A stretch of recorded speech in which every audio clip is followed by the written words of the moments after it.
믿는 자의 삶에 가장 중요한 것은 믿음의 대상에 대한 확신과 고백입니다. 이스라엘 백성들은 세상 그 어떤 민족보다도 믿음의 대상에 대한 확신에 찬 고백을 하고 그 믿음을 최고의 자산으로 자녀들에게 물려주길 원했습니다. 오늘 본문 4절 말씀을 보면 그들은 믿음의 대상이 여호와 하나님이시고 그 하나님은 유일하신 하나님이시다 라고 자기 고백합니다. 5절 말씀을 제가 읽습니다. 너는 마음을 다하고 뜻을 다하고 힘을 다하여 내 하나님 여호와를 사랑하라. 신명기 기자는 아주 강하게 이스라엘 백성들에게 여호와 하나님을 사랑하라 라고 말씀합니다. 신명기 기자 까닭없이 이런 강력한 메시지를 말씀하시겠는가? 그렇지 않다는 거예요. 이 구절에서 모세는 지금 이스라엘 백성들에게 하나님께서 우리를 얼마나 사랑하시는지 우리는 다 잘 알고 있다. 그러니 우리도 하나님을 정말 사랑해야 되는데 하나님께서 우리를 사랑하시는 것, 그만큼 우리가 정말 하나님을 사랑해야 된다. 이 말을 아주 강하게 지금 선포하고 있는 거거든요. 그러니까 우리가 하나님을 사랑해야 하는 까닭은 우리가 먼저 하나님께 사랑받은 자이기에 그 사랑을 기억하고 우리들도 온 마음을 다해서, 온 뜻을 다해서, 온 힘을 다해서 하나님을 사랑해야 한다라고 말씀하고 있습니다. 그리고 이어지는 말씀 6절과 7절 전반부는 이렇게 기록되어 있습니다.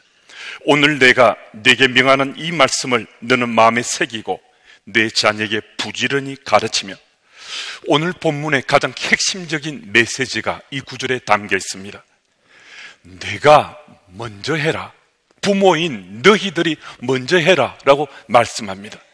자녀에게 가르치기 위해서는 먼저 부모가 하나님의 사랑을 이 마음밭에 새겨야 된다는 겁니다.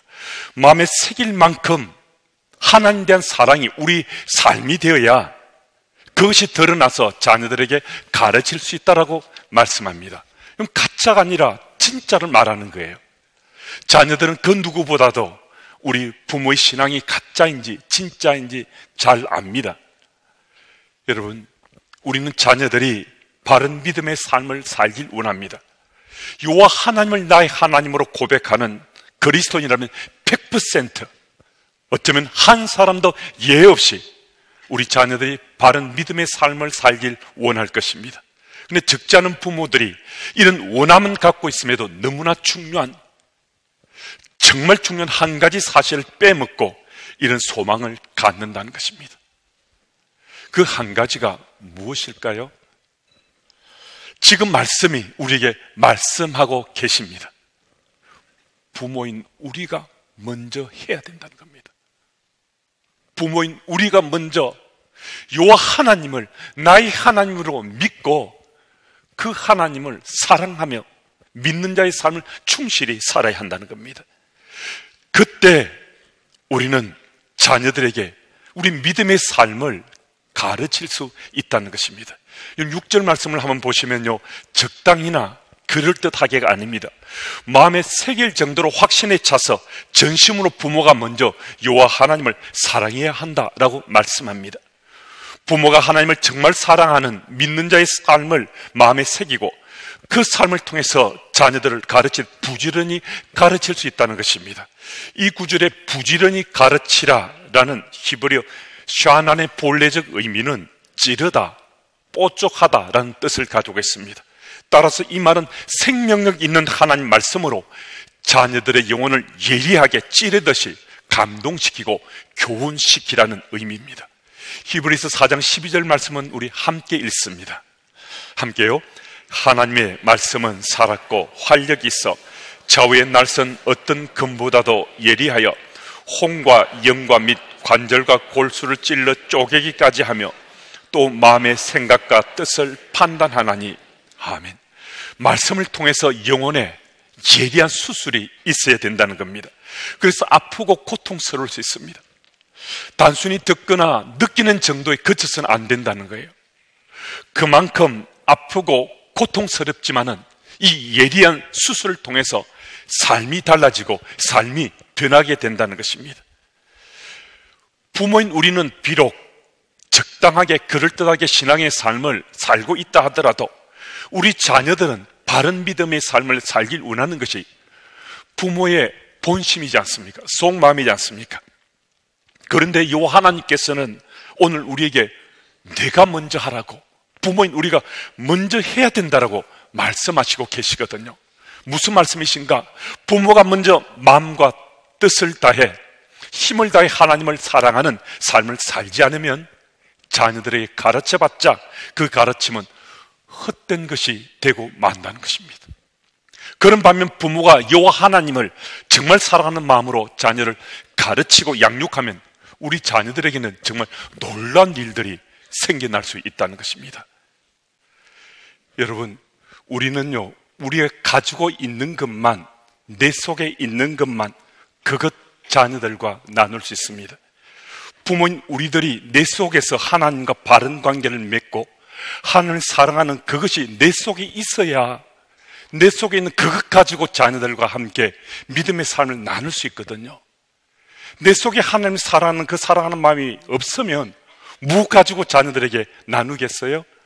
다른 사람 이야기만 계속 하겠어요? 엄마 아빠의 얘기를 해야 아이들이 그만큼 믿고 감동이 될 수 있잖아요. 더불어 살아가면서 엄마 아빠 속에 있는 그것 나눠주려고 할 때 아이들이 그것 자기들도 나누어 갖고 하나님을 사랑하는 믿음의 삶을 살 수 있게 되는 거잖아요. 하나님의 진리의 말씀이 부모의 마음밭에 담겨지고 역동하며 충만하게 그 빛을 발하게 되면, 그러면 그 삶은 부모의 그 마음밭에만 머물 수가 없습니다. 가장 사랑하는 내 아들, 딸에게 전할 수밖에 없잖아요. 전해지게 되잖아요. 마치 전염병이 전해지는 것처럼 멈출 수 없을 만큼 강하게 전해지게 되지 않겠어요? 여러분, 그래서 오늘 우리가 먼저 우리의 마음밭에 주의 말씀이 하나님을 사랑하는 그 마음이 담겨 있어야 우리 아이들에게 하나님을 사랑하자, 우리 예수는 그리스도를 믿고 바른 그리스도인 삶을 살자, 이 얘기 나누고 전할 수 있습니다. 이어지는 7절 중반절 이하를 보면 집에 앉았을 때든지 길을 갈 때든지 누워 있을 때든지 일어날 때든지 이 말씀을 강론할 것이며라고 말씀합니다. 무슨 말씀이신가? 일상 속에 일어나는 모든 일들 가운데 여호와 하나님 말씀을 전하고 또 따르도록 해야 된다는 것입니다. 여기서 정말 중요한 것은요, 일상 속에서입니다. 여러분, 한때 두 때는요 누구라도 이렇게 흉내낼 수 있습니다. 그런데 일상 속이라는 것은 한 번, 두 번만 말하는 건 아니잖아요. 일상 속이라는 의미는 매일매일 반복되는 평범한 그 일을 뜻하는 거잖아요. 특별해서가 아니라 매일매일 평범한 우리 삶 속에서 하나님 말씀을 강론했다는 것입니다. 이 구절의 강론은 히브리어 다바르를 번역한 것인데 쉽게 표현하자면 하나님 말씀을 이야기했다라는 뜻입니다. 유대인의 교육의 핵심은 이야기하는 것입니다.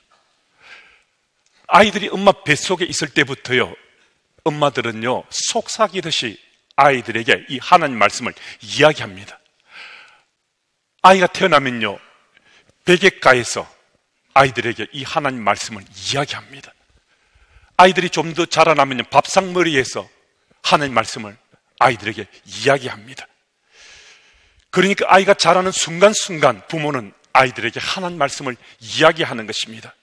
그런데 이 다바르가 다른 이야기가 다른 것은 하나님 말씀으로 믿기에 이 이야기를 하는 부모들이 이 이야기는 반드시 성취될 것이야, 이 이야기는 반드시 이루어져 하는 마음으로 아이들에게 이야기한다는 겁니다. 이게 정말 놀라운 거잖아요. 오늘도 우리는 수많은 이야기를 합니다. 수많은 얘기를 나눕니다. 그런데 그 나눔 가운데 유대인의 이 엄마 아빠처럼 하나님 말씀을, 이것은 반드시 내 삶에 이루어져 그 아이를 축복하는 마음으로, 정말 사랑하는 마음으로 이 이야기는 내 인생에 반드시 성취될 것이야, 이 마음으로 유대인의 부모들은 자녀들에게 이야기한다는 겁니다. 이 구절에서 강론이란 뜻이 하나님 말씀이 성취될 것을 믿고서 일상 속에서 부모들이 자녀들에게 하나님 말씀을 이야기하고 또 이야기하는 것이라는 겁니다. 여러분, 우리 가정에도 이런 강론이 있습니까? 우리 가족들도 예수님 이야기를 또 하나님 말씀을 이렇게 편하게 서로 나누며 사십니까? 좀 쉬운 일은 정말 아닙니다. 하지만 2019년부터 우리는 가정이 신앙의 주체가 되고자 용기 내서 한 걸음, 발걸음을 떼기 시작했습니다. 엄마도 아빠도 아들도 딸도 일상 속에서 가족들이 함께 하나님 말씀을 이야기처럼 나누는 그런 가정들이 다 되길 소망하는 마음이 있습니다. 저도 목사지만은 이런 이야기를 계속하길 원하지만 이게 쉽지 않습니다. 아이가 이미 장성한 것도 있지만은 뭐 카톡을 통해서든 전화를 통해서든 부지런히 이 이야기를 하는 편인데도 아이가 제가 원하는 것만큼 하나님 기도하는 것만큼 그렇게 하나님과 관계가 아주 특별한 것까지는 아니다라고 생각될 때가 때때로 있습니다. 그럼에도 저는 오늘도 이 소망 가지고 강론합니다. 아이하고 통화만 하면 이 이야기로 하나님 말씀이 제 아들의 삶 속에 꼭 이루어지길 바라면서 이 이야기합니다. 2019년 새해가 밝았는데 가정이 신앙의 주체가 되고자 하는 그 마음, 지금까지 그런 삶을 살아셨으면 계속 그 삶을 사시면 되겠고, 그런 삶을 혹 못 사셨다면 올해 2019년을 가정이 신앙의 주체가 되는 원년으로 삼고 함께 믿는 자의 삶을 우리 살아가시면 어떻겠습니까? 여러분, 내 속에 있는 것 가지고는 우리는 참 힘들고 피곤하고 지치고 아플 수밖에 없습니다. 하지만 성령 하나님께 도와주시면 우리 모두 가정이 신앙의 주체가 되어서 가정이 회복되고 가정이 새로워지고 정말 하나님 기뻐하시는 가정 공동체로 든든히 세워져 갈 수 있습니다. 하나님께서 우리 모두에게 은혜 베푸시길 원하십니다. 하나님께서 우리 가정이 행복해지길 원하십니다. 부모인 우리가 먼저 이 일에 앞장서야 되는데요, 아마 어색하기도 하시겠고요, 낯설 수도 있고 힘들 수도 있습니다. 뭐 이런 것까지 해야 신앙생활 하는 건가 하고 반문하고 싶을 수도 있습니다. 하지만 이 걸음이 가족 모두 행복의 길로 발걸음 떼는 것이라면 우리 다 그 걸음 떼어갈 수 있지 않겠습니까? 일상 속에 하나님 말씀을 강론하기를 즐기시는 여러분들이 다 되시기를 예수님 이름으로 축복합니다. 8절 9절 말씀도 우리 함께 읽습니다. 우리 함께요. 너는 또 그것을 내 손목에 메어 기호를 삼으며 내 미간에 붙여 표로 삼고 또 내 집 문설주와 바깥문에 기록할지니라. 아멘. 이스라엘 백성들은 하나님께서 이 말씀을 그들에게 주셨을 때 문자적으로만 이 말씀을 이해해서 이 말씀을 담은 작은 상자 테필린을 팔과 머리에 띠로 묶는 등 실제로 성구함을 몸에 차거나 그들의 바깥문에 걸어두었습니다. 하지만 이 말씀이 의도하는 본말은 이 말씀이 믿어지면 이 말씀대로 살아야 된다 하는 이 말씀을 강조하는 거였습니다. 그러니까 하나님과 우리 관계가 일상 속에서 보다 말씀 속에서 말씀하신 대로 우리가 살아야 된다 하는 이 말씀을 다시 한 번 더 일깨워주고자 이 말씀을 백성들에게 주신 거였거든요. 여호수아 1장 16, 17절 말씀을 제가 읽습니다. 그들이 여호수아에게 대답하여 이르되 당신이 우리에게 명령하신 것은 우리가 다 행할 것이요 당신이 우리를 보내시는 곳에는 우리가 가리이다. 우리는 범사에 모세에게 순종한 것 같이 당신에게 순종하려니와 오직 당신의 하나님 여호와께서 모세와 함께 계시던 것 같이 당신과 함께 계시길 원하나이다. 아멘. 여호수아는 모세가 죽자 뒤를 이어서 가나안 정복 전쟁을 앞둔 시점에 이스라엘 지도자가 되었습니다. 하지만 모세의 권위와 여호수아의 권위는 이 비교 자체가 안 되는 거였습니다. 모세는 하나님과 직접 대면해서 율법을 받기도 하고 모세가 거하는 곳이 어느 곳이든 하나님께서 함께 하실 흔적들이, 표징들이 곳곳에서 일어났습니다. 드러났습니다. 그래서 이스라엘 백성들은 모세라는 이름만으로 그의 권위에 순복하며 따를 수밖에 없고 모두가 따랐습니다. 비록 여호수아가 모세의 비서실장이었고 아말렉과의 대전투에서 대승을 거둔 용장이었고 가나안을 정탐하러 갔을 때 사람 편에 서지 않고 하나님 편에 섰던 두 사람 중에 한 사람이었던 것 등등 여호수아 탁월한 리더십을 가진 사람이었지만은 모세와는 이게 비견 자체가 불가한 것이었습니다. 그런데 오늘 본문 이 구절을 보면요, 이스라엘 백성들이 여호수아에게도 모세에게 하듯이 순복하고 따릅니다. 더욱이 르우벤 지파와 갓 지파와 므낫세 반 지파는요, 요단 동쪽에 이미 자신의 기업을 얻었습니다. 모세가 이들에게 이 기업을 미리 주었습니다. 그때 조건을 댔죠. 너희들의 이 기업을 주지만은 너희들이 가나안 정복 전쟁 때 앞장서서 같이 전투에 참여해야 된다 하는 이 조건으로 약속해 준 거거든요. 근데 모세는 죽었잖아요. 전쟁터 나가면 죽을 수도 있고 그 지파가 상당한 해를 당할 수도 있고 지파가 흔들릴 수도 있는데 그러면 그냥 약속을 깨고 안 갈 수도 있잖아요. 그런데요, 이들이 말합니다. 모세에게 우리가 순복했던 것처럼 여호수아 당신에게도 우리가 순복하겠습니다.